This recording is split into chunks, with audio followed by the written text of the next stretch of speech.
Assemblyman, welcome to KTNV from Philadelphia. So tell me, what do you think Hillary Clinton needs to do coming out of this convention, considering her dishonest distrust numbers remain so high? What does she need to do?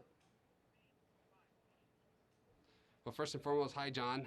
Happy to be here in Philadelphia, and I'm very excited to be a strong supporter of Secretary Clinton. What I can tell you is that we are very excited here. I think we are looking at the next chapter of the next 100 plus days until Election Day, and we're feeling very excited. We're going to work day in and day out to earn the trust of every single American and garner the support and draw that clear distinction between her and Donald Trump. And I think that will ultimately lead to us winning in November, and we're going to see a Clinton presidency once again. Well, that was a master class in not answering my question, so I'll ask it again. Yeah, there are 60 to 70%, depending on the polls, of voters who don't trust your candidate. Why do you think that is, and what can she do about it on Thursday night? Well, you know, I think the best thing that we can do is to introduce Hillary Clinton, the Hillary Clinton that I personally know, the Hillary Clinton that went and had ice cream with me in North Las Vegas months ago in Nevada.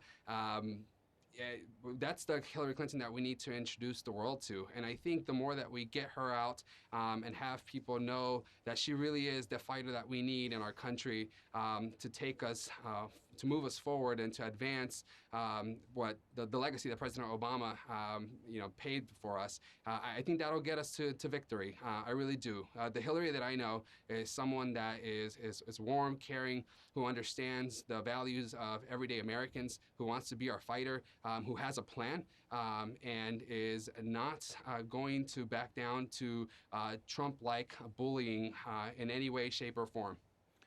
Obviously, you have a personal relationship with her. You've talked about campaigning with her in southern Nevada, and you do have more of a personal connection. Right. But most voters have not met her. They read about the personal email server. They see that an FBI director has essentially, she came just short of committing a crime. They see the Democratic National Committee leaks that some people take. I think they read a little bit too much into it as a conspiracy between the DNC and the Hillary campaign. What's your advice to her? How does she change that perception? People who are not an assemblyman from Nevada who have a personal relationship with her. Sure. I think the best advice, that I could provide to Secretary Clinton is to focus on the issues that matter most at home. Quite frankly, my family, when they go to work, they're talking about how they're going to be able to provide for their children, or how they're going to be able to provide for a better education for their 4-year-old, or how we're going to keep families united through comprehensive immigration reform, or how we're going to stop demonizing certain communities simply because we're fearful of them for whatever non-logical reason there may be. So I think my recommendation has always been to stay true to the issues, to show the true record that she has for being a champion for us day in and day out, and I think that will prevail in the end. I think the American people are realizing the type of person that Trump is, and people are starting to realize that a Trump presidency would be disastrous for our nation. So we're starting to focus more on the issues, and we're drawing those contrasts. And like I said, John, I really do believe that will prevail in the end for Secretary Clinton. She has a fantastic record of accomplishing many things for our everyday Americans, and we need to tout that as much as we can and show that she is the champion that we need in the White House. As you know, going into this convention, there was a lot of talk about whether the Democrats were unified or not. What was Bernie Sanders going to do? What were his supporters going to do? He did nominate her. He did endorse her quite forcefully. There was a walkout after she was nominated. I think it was only a few hundred of the delegates. The Nevada delegation itself has been somewhat riven. There have been some outspoken Bernie Sanders delegates. I know on the floor during the roll call, one of them tried to hold up a sign that said rigged. I think there was some conversation at the delegation meeting this morning. Maybe you were there then. Do you think that can ever be smoothed over, or do you have to say there's going to be a small group that will never come on board? Sure. Listen, John, I appreciate that question, and I've said it time and time again internally to both Bernie Sanders supporters and Secretary Clinton supporters. Change takes time. It was a highly contested primary, and this is the time for us to really listen to all the concerns, to incorporate all of the concerns of the movement that the Bernie Sanders campaign brought to light, and to build that into a Clinton campaign that will be greater for incorporating those thoughts into it. So I think it's a work in progress. I think we can get there, but I think it's going to require some healing, some listening from both sides, and I'm optimistic that we can get there. But we have to be cognizant of the fact that we still have over 100 days, and folks are recently either being introduced once again to Secretary Clinton as a nominee, or are recovering from unfortunately not being on the victorious side of an election.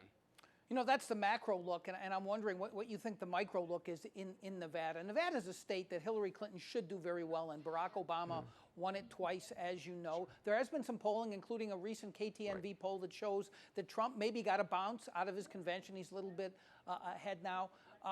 What about in Nevada? Were you at that delegation meeting this morning? Can all of it, it was very bitter at the state convention. The caucus was very hard. It was a tough race that Hillary Clinton won. Do you think that the Democratic Party in Nevada can come together enough?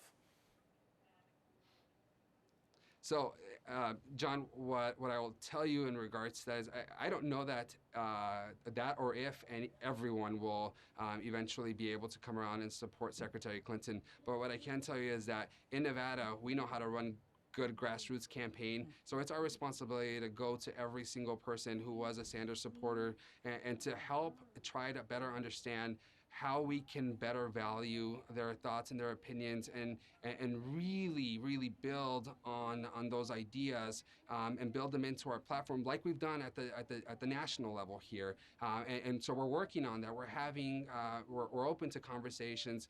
I personally have committed myself to be a supporter of both sides coming together and talking it out. And I think we're going to get there. I think our eyes are on the prize, but I'm also mindful that we have to not take anyone for granted this election cycle. I don't intend to, and I don't think that the Clinton campaign intends to either.